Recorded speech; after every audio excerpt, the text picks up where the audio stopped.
People also want to have confidence in their public officials when it comes to accountability. And you know the narrative that's emerging. The critics of this industry say that senators from the Gulf states, including senators like Mary Landrieu, are too cozy with this industry. Your states get a lot of revenues from this, and that this industry has essentially regulated itself, because in Democratic and Republican administrations, that the enforcement from the government, the regulation from the government, is simply not at the level it needs to be. Is that a fair criticism? Well, that will be examined. I don't believe that's a fair criticism. I think that this industry has very tight regulations and good regulations, but you know what, John? We learn after every accident. We learned after the 3 Mile accident, you know, with nuclear. We shut that whole industry down. That was a mistake. We should have regulated it better and continue to lead the world in nuclear. Instead, so when those who say this is a wake-up call, shut this industry down, do not allow it to expand. They are absolutely wrong, and I'll tell you why. Because that's not going to do anything to clean our environment.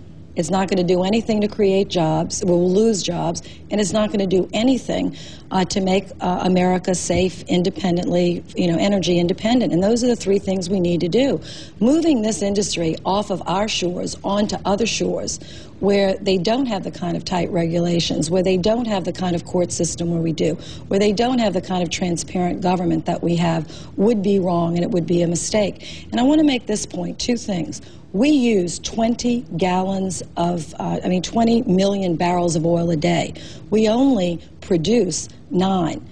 So we've got to produce not less but more, and we have to do it safely. And again, I hope we can do that in a fashion that's respectful. We investigate, we hold people accountable, and we move forward. But we're also getting the message, and we'll see what he says when he steps in front of that podium today, that he's going to use this as a political opportunity to push a lot of alternative green energy initiatives that he's been very passionate about all along. And in that, you might see a downplay on the drilling side of all of this. What do you think about that?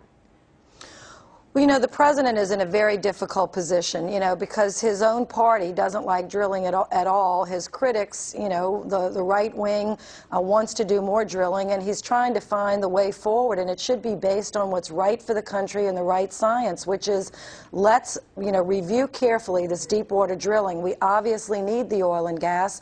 America consumes, 20 million barrels a day. We only produce 9. I've received money from oil companies. I've received money from environmental groups. I'm very proud to actually receive money from both sides of this debate because they, I believe, understand that I'm as honest a broker as I can be here. I am not a handmaiden to the oil industry, but I will tell you this country uses 20 million barrels of oil a day. We produce here in the United States less than half.